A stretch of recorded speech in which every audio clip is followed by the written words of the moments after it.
Ada leader yang begitu dikritik, ilfeel, ya kan? Kalau saya sebagai leader, saya menerima semua masukan dan kritikan itu sebagai satu perubahan buat diri saya sendiri. Karena tidak semua pemimpin itu pasti benar.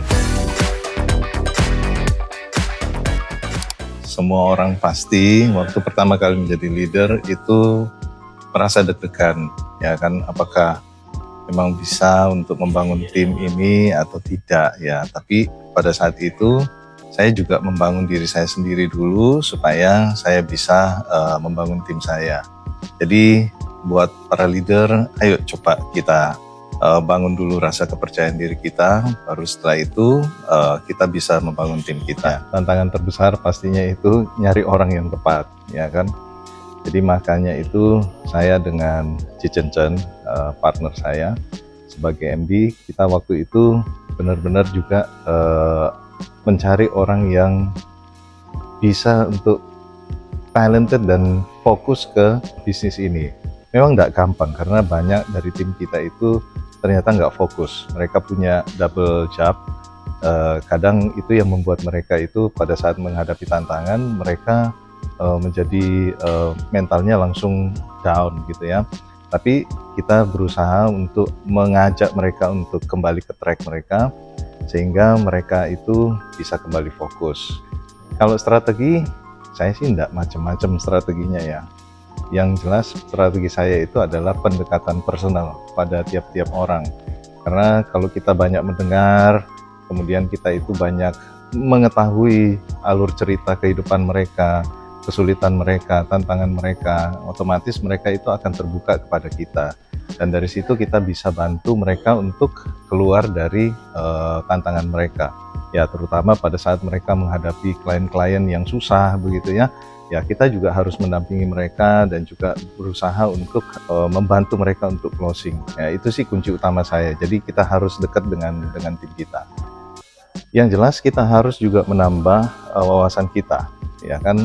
Banyak menonton kisah-kisah nyata atau membaca buku. Nah, dari situ kita bisa sharing mengenai ilmu-ilmu atau mungkin pengetahuan-pengetahuan baru yang kita bisa share ke mereka.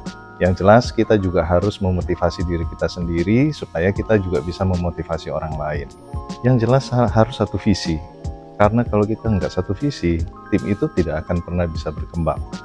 Kalau kita bisa menyatukan visi kita dan juga visi teman-teman agent kita, maka otomatis kita akan bergerak bersama. Nah, visi apa yang kita harus capai bareng-bareng, yaitu bagaimana caranya kita ini bisa mensejahterakan diri kita semua. Ya. Kalau ditanya gaya leadership saya, yaitu adalah pendekatan secara personal ke tiap-tiap tim, ya kan? Karena tiap tim itu punya karakter yang berbeda atau tiap personal itu punya karakter yang berbeda. Jadi saya harus juga menyelami karakter mereka itu seperti apa. Dan yang jelas kita sebagai pemimpin harus terbuka dari segala masukan dan juga kritikan. Ada leader yang begitu dikritik, ilfeel, ya kan? Kalau saya sebagai leader, saya menerima semua masukan dan kritikan itu sebagai satu perubahan buat diri saya sendiri. Karena tidak semua pemimpin itu pasti benar. Yang jelas pasti ada pemimpin juga yang salah mengambil keputusan. Nah, itu pernah terjadi ke diri saya sendiri, tapi saya akhirnya merubah ya diri saya sendiri supaya tim saya ini bisa melihat perubahan dari saya. Nah, ini cerita atau komentar yang klasik menurut saya. Tapi tidak semua, karena hampir juga saya melihat ada beberapa leader yang lain bisa menyeimbangkan seperti itu. Nah, kalau saya pribadi, saya berusaha untuk menambahkan listingan saya juga sendiri. Terus kemudian saya juga harus rajin untuk bikin konten, dan juga saya juga harus rajin untuk masukkan iklan-iklan saya ke sosmed seperti itu. Dan saya juga bisa jualan, dan itu bisa menginspirasi juga ke tim saya. Nah, apa yang saya sudah lakukan itu yang saya ajarkan kepada mereka. Nah, itulah yang mereka juga akhirnya mengcopy apa yang sudah saya lakukan. Nah, kurang lebih seperti itu. Jadi kita jangan juga merasa setelah punya tim, kemudian habis itu harus sibuk ngurusi tim. Saya tahu tim itu ada memang harus yang diurusi, ada yang tidak perlu diurusi. kita harus memilah-milah apa yang perlu, apa yang tidak. Perubahan yang paling besar yang saya rasakan yaitu adalah yang jelas saya harus mendisiplinkan diri supaya bisa menjadi contoh buat mereka. Karena kalau saya sendiri tidak bisa mendisiplinkan diri, contoh misalkan ke kantor gitu ya, jarang-jarang kita sebagai leader itu datang ke kantor, ya jelas pasti timnya juga akan ikut seperti itu. Nah, kalau leader itu semangat, dia rajin, dia disiplin, yang jelas pasti timnya juga pasti ngikut. Ya itu sih yang saya rasakan, bahwa saya juga berubah menjadi lebih disiplin ya, supaya saya juga bisa memberikan contoh buat tim yang lain. Momen yang paling membanggakan saya itu bukan pada saat kita itu menjadi juara. Menurut saya seperti itu. Momen yang paling membanggakan menurut saya yaitu pada saat kita bisa melihat tim kita itu berhasil. Itu yang bikin kita bangga, karena mereka itu akhirnya bisa menjadi orang yang merasakan sesuatu yang mereka cita-citakan.